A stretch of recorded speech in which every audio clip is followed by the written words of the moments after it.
कहते हैं कि बड़े बुजुर्गों की बताई हुई बातों पर ना सवाल नहीं करते। ये बात अपने आप में बहुत सही है, लेकिन ये सवाल और जवाब तब तक नहीं करने चाहिए जब उनके पीछे कोई लॉजिक हो।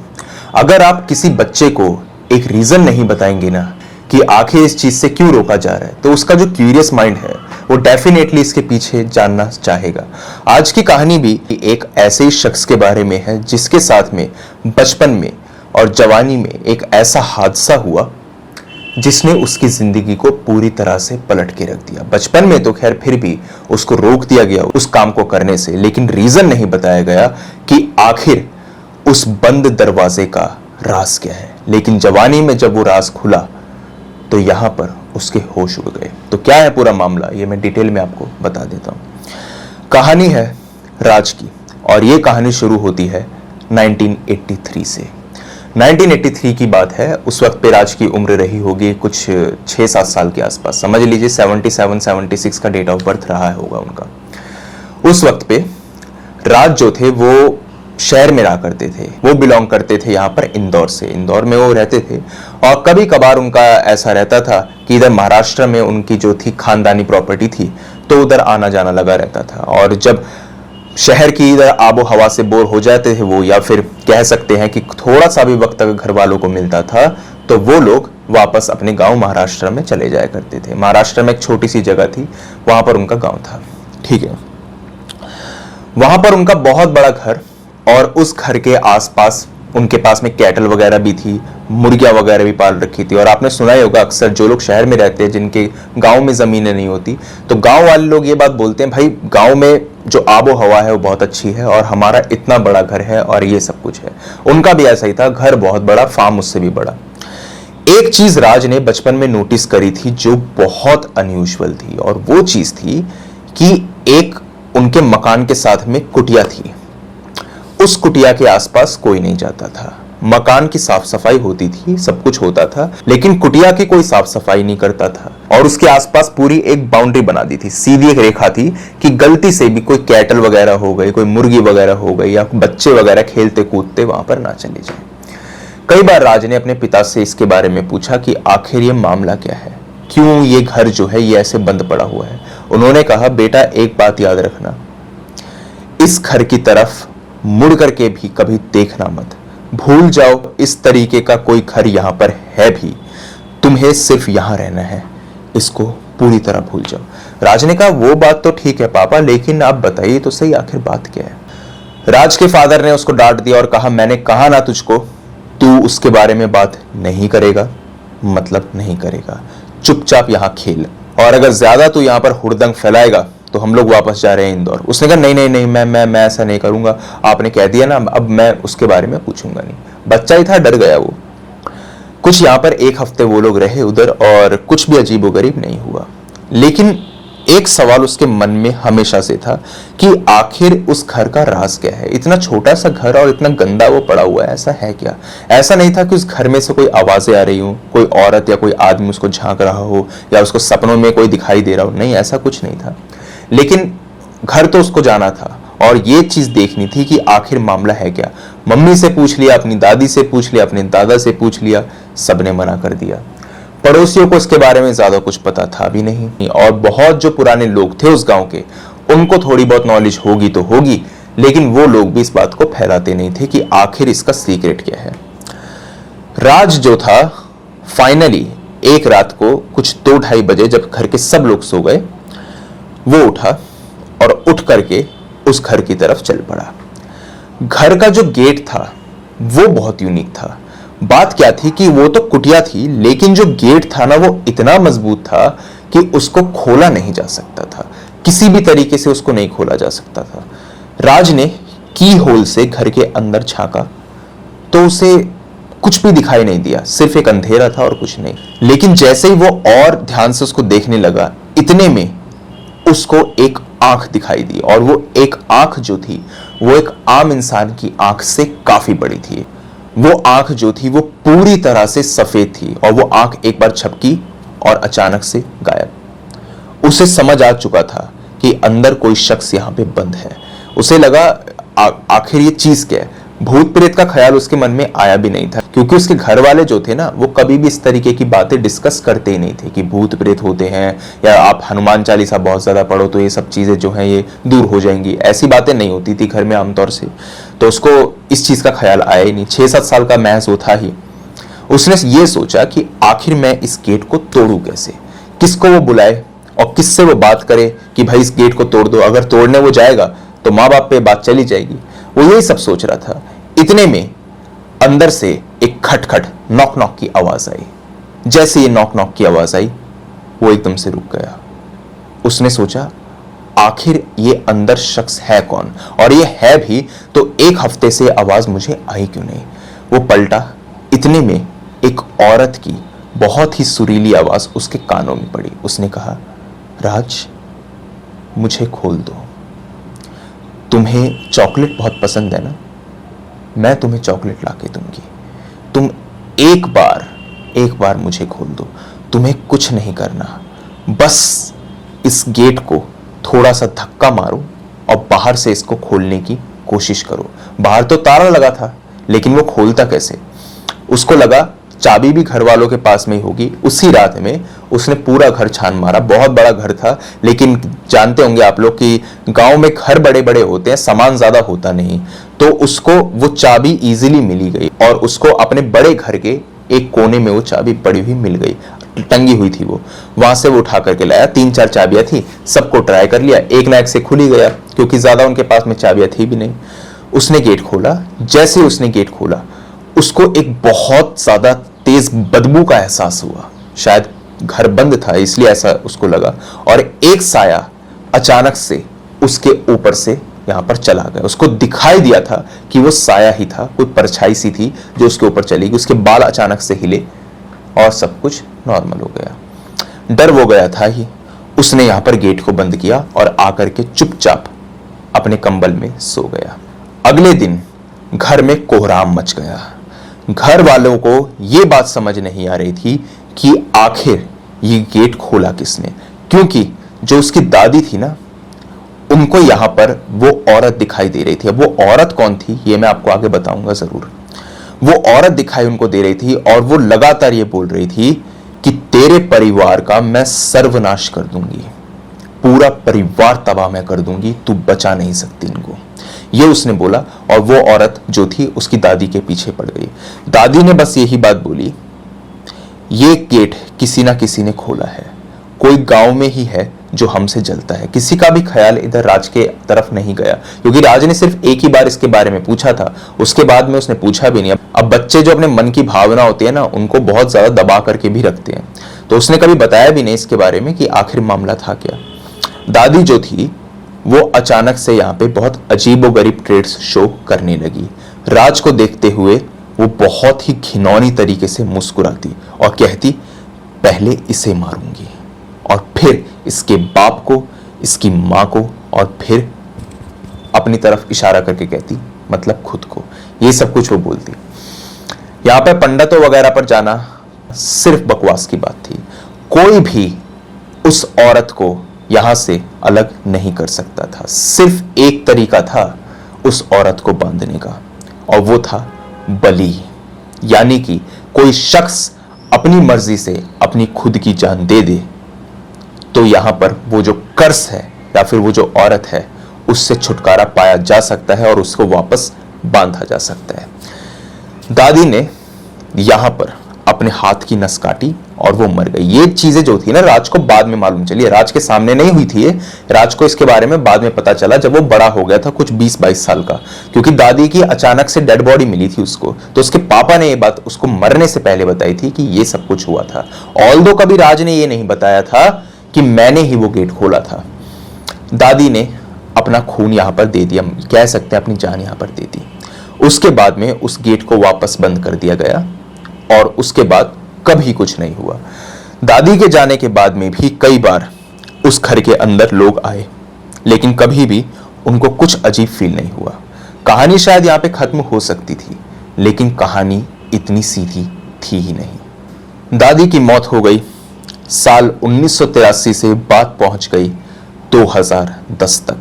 बहुत लंबा समय बीत गया था, कुछ 27 साल यहां पर बीत चुके थे। उसके फादर, उसकी मदर ये दोनों यहाँ पर चले गए थे। राज का परिवार जो था वो भी एक्सटेंड कर चुका था। अब राज अपने महाराष्ट्र वाले गांव में जाता नहीं था, बहुत ही कम जाता था, क्योंकि इंदौर में वो सेटल हो चुका था, एक शहरी बच्चा था और गांव में उसको जाने का मतलब था भी नहीं। वहां पे लाइट वगैरह ज्यादा आती नहीं और उस माहौल के अंदर वो जुड़े तो जुड़े कैसे। वो यहाँ पर जो था आईटी सेक्टर से वैसे ही जुड़ा हुआ था, तो इंटरनेट वगैरह की समस्या वगैरह भी रहती थी। तो 2010 की बात आपसे मैं कर रहा हूँ। तो उसको ये लगता था कि वहां पर जाकर के मैं करूंगा क्या। खैर, एक बार उसकी जो यहाँ पर बेटी थी उसकी उम्र उतनी ही थी जितनी राज की थी 1983 में, यानी कि 6 साल। उसने अपने पापा को कहा, पापा पापा मुझे ना विलेज एरिया एक्सप्लोर करना है। विलेज लाइफ कैसी होती है ना, मैंने अपनी ना बुक में देखा था और मेरी टीचर बता रही थी। उसको मालूम नहीं था कि उसके खानदान में इधर महाराष्ट्र में सही में एक घर मौजूद है। उसके पापा ने कहा ठीक है बेटा, समर वैकेशन चली रही है, तुम्हें विलेज लाइफ को एक्सप्लोर करना है, मैं तुम्हें लेके चलता हूँ। वो लेकर के अपने पूरे परिवार को, यानी कि 3 सदस्य कुल मिला करके यहाँ पे आ गए। और इधर जो राज के दादा थे उनकी भी डेथ हो चुकी थी। राज को सच्चाई मालूम थी कि दादी के साथ क्या क्या हुआ था, लेकिन ये उसके पेरेंट्स ने उसको नहीं बताया था कि कोई कर्स वहां पे मौजूद है। उन्होंने ये बताया था कि दादी की जो मानसिक संतुलन है ना वो बिगड़ चुका है, इसीलिए उन्होंने अपनी जान दे दी थी। 20-22 साल की उम्र तक भी उसको सच्चाई नहीं मालूम थी और आज भी सच्चाई नहीं मालूम थी कि आखिर उस छोटी सी कुटिया का राज क्या है जो उसने बचपन में खोली थी। उसको खोलने के बाद में दादी की डेथ हुई थी। वो आ गया अपने परिवार को लेकर के। अब उसको रोकने वाला यहाँ पे कोई नहीं था। एक केयर टेकर जरूर था, उसको यहाँ पर छुट्टी पर भेज दिया गया कि अब हम लोग यहाँ पर ये जो पूरा घर है इसको संभाल लेंगे। वही कैटल वगैरह, वही मुर्गियां वगैरह, सब कुछ वैसा ही था जैसा आज से कुछ 27-28 साल पहले। राज वहां पर रहा, 1-2 दिन बीत गए। कुटिया जो थी उसके दिमाग से जा चुकी थी, लेकिन वही हुआ जो राज ने यहां पर बचपन में किया था। यानी कि एक दिन उसकी बेटी उस कुटिया के पास में पहुंच गई। उसने कहा पापा पापा ये घर कौन सा है, मुझे इस घर में रहना है। अब वो लड़की जो थी वो इधर थोड़ी जिद्दी टाइप की थी, बच्चे होते ही हैं, एक बार बात पे अड़ गए तो अड़ गए। राज ने कहा बेटा इस घर की तरफ तो तुम्हें मैं जाने नहीं दूंगा। उसने कहा क्यों पापा? उसने कहा बेटा बस मैंने बोल दिया ना, तुम इधर नहीं जाओगी, जाओ अपनी मम्मी के पास। और अपनी वाइफ को बोला इसको लेकर के जाओ, वो चली गई। लेकिन वो रीजन क्या देते? खैर अपनी बेटी को भी वो रोक लेते इस तरीके से, और क्या पता आने वाली जनरेशन्स भी इस तरीके से रुकती चली जाती, लेकिन कोई ना कोई तो खोल ही देता उस दरवाजे को। उनको ये जानना था कि आखिर यहाँ पे मामला क्या है। आस पड़ोस के लोगों से आज पहली बार राज ने बात करी और पूछा कि यहाँ पर आखिर सिलसिला क्या है। सबने कहा हमें नहीं पता, हमें नहीं पता और हमें इस मामले से आप दूर रखिए। राज ने कहा कोई बड़ा बुजुर्ग जिसको मालूम हो? उन्होंने कहा उन्हें भी नहीं पता, कोई इसके बारे में कुछ नहीं जानता, और ये जो चीजें हैं ना ये हम आपसे बात इसके बारे में करेंगे ही नहीं।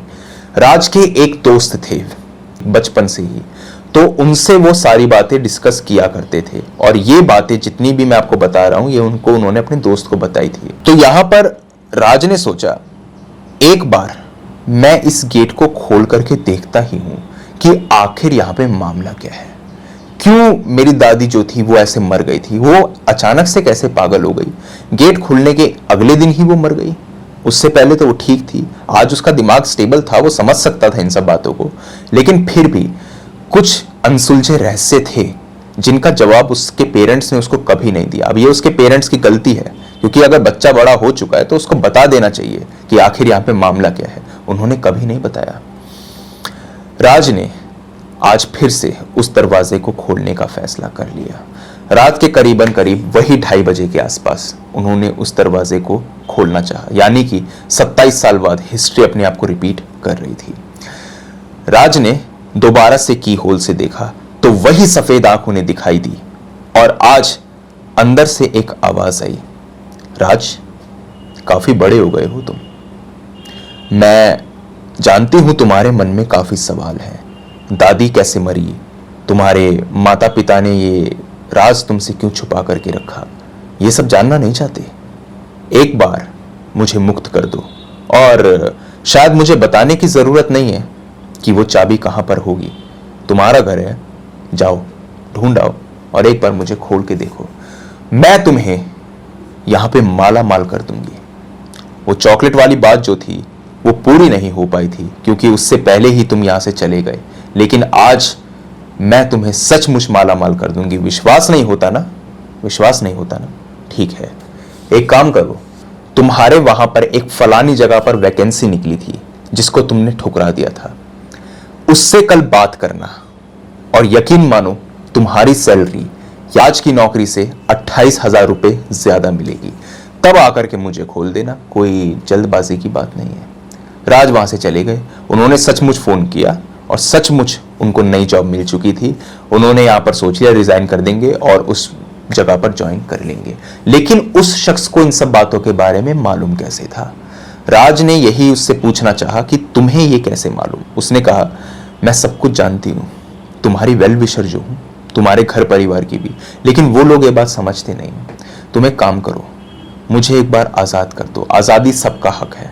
तुम मुझे आजाद करो, तुम्हारे सारे सवालों के जवाब तुम्हें मिल जाएंगे। राज ने उस रात उसे आजाद कर दिया। वही हुआ, वही काला धुआं उनके ऊपर से गया और उसके बाद सब कुछ नॉर्मल। अगले दिन बेटी आई उनकी और उसने भी उस घर को देखा और उसने कहा, छी कितना फिल्दी है ये घर और कितना गंदा है ये, मतलब कोई कैसे रह सकता है? पापा इसे बंद कर दो, हम इधर नहीं रहेंगे।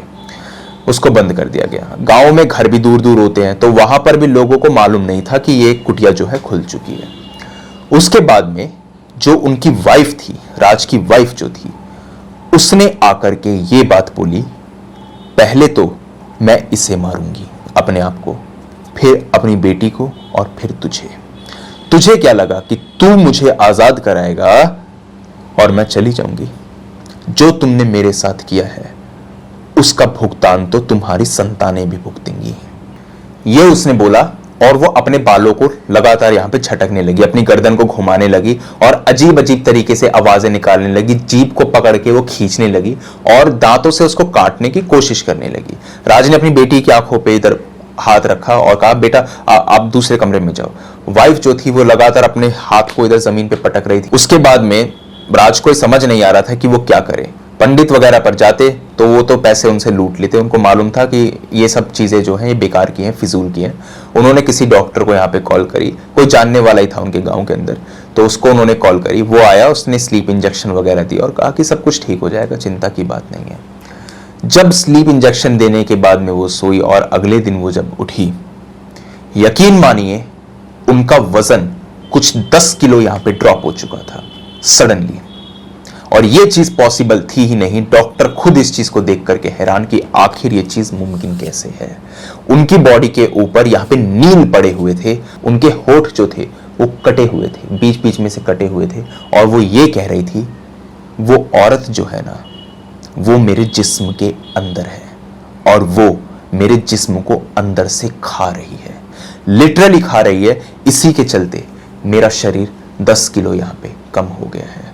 जब यहां पर उनका अल्ट्रासाउंड कराया गया तो यह मालूम चला कि जो हड्डियों की डेंसिटी है वो कम यहां पर हो रही है। इसी के साथ साथ जो एंजाइम्स हैं, बैक्टीरिया जो हमारी बॉडी के अंदर बनते हैं, वो भी कम हो रहे हैं। मतलब धीरे धीरे करके उनकी बॉडी अपने आप को ही खत्म कर रही है। और उनका कहना था कि वो औरत मुझे अंदर से खा रही है। राज ने यहां पर और भी डॉक्टर्स वगैरह से बात करी और कंसल्ट करने की कोशिश करी। उन्होंने कहा कि अभी इनको आप इस घर से बाहर लेके मत जाइए क्योंकि ये ट्रैवल नहीं कर पाएंगी, वापस इंदौर ये नहीं जा पाएंगी, आप इनको अभी महाराष्ट्र में ही रखिए। उनको वहां पे रखा गया और डॉक्टर्स ने कहा 1-2 दिन के अंदर अंदर हम वहां पहुंच जाएंगे। खैर, एक रात जब वो सो रहे थे, उन्होंने देखा कि किसी के कुछ चबाने की आवाज सी उनको आ रही है। वो एकदम से उठे, बाहर जाके उन्होंने देखा तो उनकी वाइफ जो है वो कच्ची मुर्गी को चबा रही थी। क्योंकि पहले तो उनको मुर्गी की यहाँ पे आवाज आई थी, ऐसा लगा था कि मुर्गी को किसी ने यहाँ पे तोड़ दिया हो, मतलब जिंदा मुर्गी की गर्दन यहाँ पे मोड़ दी हो किसी ने, ये उनको ऐसे आवाज आई। बाहर जाके जब उन्होंने देखा तो ये उनका कोई सपना नहीं था, सचमुच उनकी वाइफ जिंदा मुर्गी को चबा रही थी, पूरे मुंह पे खूनम खून। और इसी के साथ में जो आते वगैरह होती हैं वो सब कुछ भी यहाँ पे लगी हुई थी। ज्यादा घिनौना मैं इसको नहीं करूंगा। तो ये सब उन्होंने देखा और अचानक से वो उनकी वाइफ जो थी वो भागी। भागते भागते जो फेंसिस थी उन फेंसिस के ऊपर वो कूद गई और कूद करके जो पेट था उनका, उसके अंदर वो फेंसिस गड़ी और पूरी आर पार वो वहीं मर गई। जो औरत चल नहीं सकती थी वो औरत एक रात को मुर्गी यहां पे कच्ची खा रही थी और अपने पति को देखते हुए मुस्कुराते हुए, घिनौनी तरीके से मुस्कुराते हुए भागती है, फेंसिस के ऊपर कूद के अपनी जान दे देती है। वो आपने देखी होगी, व्हाइट कलर की फेंसिस होती है ना, बिल्कुल ऐसे खड़ी होती है और आगे से नोकीली टाइप की होती है, इस तरीके से, उसके ऊपर वो कूद करके उन्होंने अपनी जान दी थी।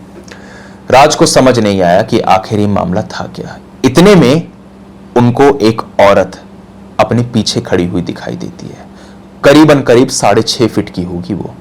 देखने में वो बिल्कुल नॉर्मल थी, उसके पैरों की तरफ तो उनकी नजर नहीं गई, लेकिन जब उन्होंने देखा तो उस औरत ने कहा, अगली बारी तेरी बेटी की है और अब वो मरेगी।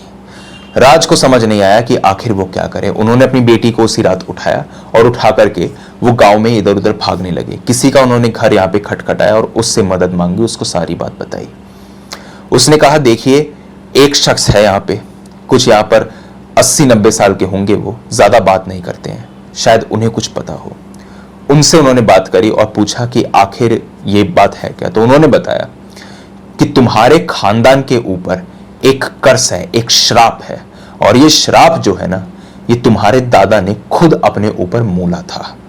उस आदमी ने यहाँ पे किसी चुड़ैल की साधना करी थी जो उल्टी पड़ गई थी, और अगर वो साधना उल्टी पड़ जाए तो इसका मतलब है कि घर के अंदर मौत का तांडव होगा। मौत के तांडव से मतलब ये है कि वो चुड़ैल जो है वो यहाँ पर सभी की जान लेना चाहेगी। उसने यही करने की कोशिश करी, उसको किसी तरीके से यहाँ पर बांधा गया था, किसी की बलि दी गई थी यहाँ पर। अब वो शख्स कौन था इसके बारे में उसको भी नहीं मालूम, किसी इंसान की बलि थी वो। तब उस चुड़ैल को यहाँ पे बांधा गया था और उसके बाद में वो यहाँ पर उस कुटिया में रहती थी। राज ने इसके बारे में भी बताया कि उसकी दादी की जो इधर डेथ हुई थी वो तो शायद अलग तरीके से हुई थी, उसमें तो चुड़ैल का हाथ था ही नहीं। तो उन बाबा ने बोला, किसने कहा तुमको ये तुम्हें किसने कहा कि तुम्हारी दादी जो है वो पागल होकर मरी थी? हम सब जानते हैं कि उसने यहां पर आत्महत्या अपनी मर्जी से करी थी, अपनी बलि खुद दी थी ताकि तुम लोग जिंदा रह सको। पता नहीं वो घर किसने खोल दिया था। राज ने बताया, वो घर मैंने ही खोला था बचपन में।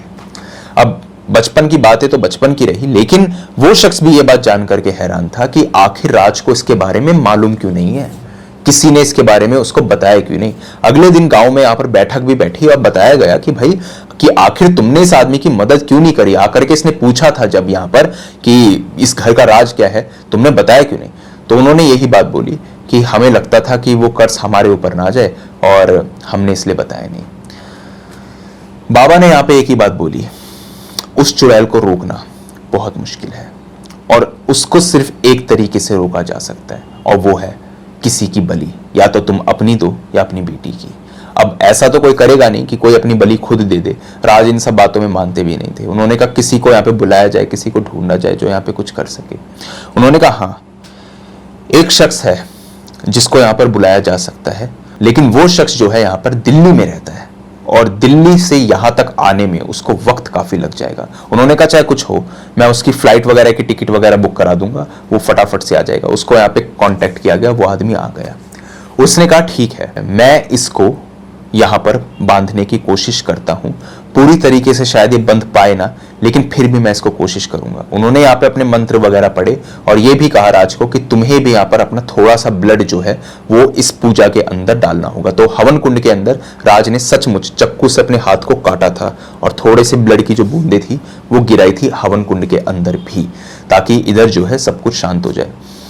वो आदमी यहाँ पर पूजा पाठ करके चला गया और उसके बाद में उसने बस यही कहा कि अब जो है सब कुछ यहाँ पर नॉर्मल हो चुका है, तुम्हें घबराने की जरूरत नहीं है। इन बातों को एक ही दिन बीता था। अगले दिन गांव वाले यहाँ पर मिलने के लिए आए राज के परिवार से कि कुछ यहाँ पे कुशल मंगल है कि नहीं। राज ने अपनी बेटी को सारी बात बता दी थी कि बेटा यहाँ पे क्या क्या हुआ था। वो गलती रिपीट नहीं करना चाहते थे जो उनके माँ बाप ने करी थी। अगले दिन जब वो लोग वहां पर आए, राज उन्हें कहीं नहीं मिले। हर जगह ढूंढ लिया गया, राज कहीं नहीं मिले। आखिरी जगह जो बची थी वो सिर्फ दो थी, एक तो वो कुटिया और एक राज का अपना पर्सनल रूम। उस पर्सनल रूम को खटखटाया गया क्योंकि वो बंद था, उसको खटखटाया गया, वो नहीं खुला। बहुत मेहनत मशक्कत के बाद में उस लोहे के दरवाजे को तोड़ा गया। तोड़ करके जब अंदर देखा गया तो राज अपने बिस्तर पे उल्टे पड़े हुए थे, उनका मुंह नीचे था और उनके पैर ऐसे और हाथ ऐसे थे, मतलब वो इधर इस तरीके से वर्टिकली लेटे हुए थे, ऐसे नहीं थे, ऐसे लेटे हुए थे वो। और जब वो ऐसे लेटे थे उनकी आंखें ऊपर चढ़ी हुई थी और उनकी गर्दन यहाँ पे कटी हुई थी। कोई सुसाइड नोट यहाँ पे बरामद नहीं हुआ था। राज के पास में एक चक्कू जरूर था जिस पे वो खून भी था। उन्होंने उसको काटा अपनी गर्दन को और वो चक्कू नीचे जमीन पे गिरा हुआ मिला था। गांव वालों का यही मानना था कि राज ने अपनी जान खुद दे दी। वो पंडित यहाँ पर कुछ करके जा नहीं पाया, उसने अपनी तरफ से कोशिश जरूर करी, लेकिन क्या पता राज को यहाँ पर मालूम चल चुका हो कि अगर वो अपनी जान नहीं देगा तो उसकी बेटी की जो जान है वो चुड़ैल यहाँ पर लेकर चली जाएगी। उसने अपनी जान यहाँ पर दी और उसके बाद में उस चुड़ैल को यहाँ पर वापस से बंद किया गया। उसके बाद में कभी भी उस घर के अंदर कुछ नहीं हुआ। जैसे दादी के वक्त पे कुछ नहीं हुआ था, ऐसे राज के जाने के बाद में भी कुछ नहीं हुआ। उनकी बेटी जो थी, राज की बेटी जो थी, उनको उनके ननिहाल भेज दिया गया। आज उनकी उम्र यहाँ पर काफी ज्यादा बढ़ चुकी है। वो यहाँ पे कुछ 20 साल के आसपास हो चुकी है। उनकी हिम्मत नहीं पड़ती कि वो वापस उस घर में जाएं, लेकिन अभी ही कुछ रिसेंटली वो गई हैं वापस और उन्होंने वहां पर जाकर देखा भी है कि शायद उनको कुछ यहाँ पे मिले, लेकिन वापस उनको कभी भी अपने पापा की यहाँ पे प्रेजेंस या अपनी मम्मी की, अपनी परदादी की या परदादा की, किसी की भी प्रेजेंस यहाँ पे फील नहीं हुई। लेकिन ये बात जरूर है कि वो कुटिया आज भी वहां पर बंद पड़ी है। वो उस कुटिया की तरफ नहीं गई, लेकिन उन्होंने एक अच्छा काम करवा दिया कि उस कुटिया के आसपास बहुत ही अच्छे तरीके से फेंसेस को और बनवा दिया और बहुत ऊंची ऊंची यहाँ पर फेंसेस बनवा दी ताकि गलती से भी कोई टाप टूप करके अंदर जा ना सके। गांव वालों से पूछा उन्होंने, उनका नाम चाहत है, उनसे पूछा उन्होंने कि कुछ अजीबो गरीब तो यहाँ पे नहीं हुआ। गांव वालों ने कहा जब से आपके फादर गए हैं तब से यहाँ पे कुछ अजीब नहीं हुआ, लेकिन ये बात पक्की है कि वो चुड़ैल आज भी उस कमरे के अंदर बंद है और अगर किसी ने उसको खोल दिया तो अंजाम आप जानते हैं। वो गांव हॉन्टेड नहीं है, ना वो घर हॉन्टेड है, लेकिन एक ऐसी चीज वहां पर मौजूद जरूर है जिसको किसी ने अगर खोलने की यहाँ पे गुस्ताखी कर दी तो वो सीधा अपनी जान से हाथ धो बैठेगा। चाहत ने यहाँ पे यही सोचा, बस ये मेरी यहाँ पर फाइनल मीटिंग है, इसके बाद से मैं कभी भी इस घर की तरफ रुख अपना नहीं करूंगी और ना ही मैं कभी भी इस घर को बेचूंगी। आज भी वो जो है केयर टेकर वगैरह जो है उस घर को संभाल रहे हैं, वो तो इस चीज से अच्छे से वाकिफ हैं ही और उन्होंने यही कहा है कि आप फिक्र मत कीजिए, इस घर का राज कभी भी किसी को मालूम नहीं चलेगा और मेरे होते हुए कोई भी इस कुटिया को खोलेगा नहीं। तो यही थी पूरी की पूरी स्टोरी। आप मुझे बताइए आपको स्टोरी कैसी लगी, अच्छी लगी या बुरी लगी। इसी के साथ में अगर आपके पास में भी कोई ऐसा ही हॉरर और क्रीपी इंसिडेंट हो तो आप मेरे साथ शेयर कर सकते हैं मेरी जीमेल और इंस्टा आईडी पर। जीमेल आईडी ऊपर दिखाई दे रही होगी आपको और इंस्टा आईडी का लिंक डिस्क्रिप्शन सेक्शन में मौजूद है। दोनों ही प्लेटफॉर्म्स में से जिस भी प्लेटफॉर्म पे आप कंफर्टेबल हो वहां पे जाकर के अपनी स्टोरी मेरे साथ साझा कर सकते हैं। तो आज की वीडियो के अंदर बस इतना ही था। जल्द मिलता हूं एक अगली वीडियो में, तब तक के लिए टेक केयर, गुड बाय।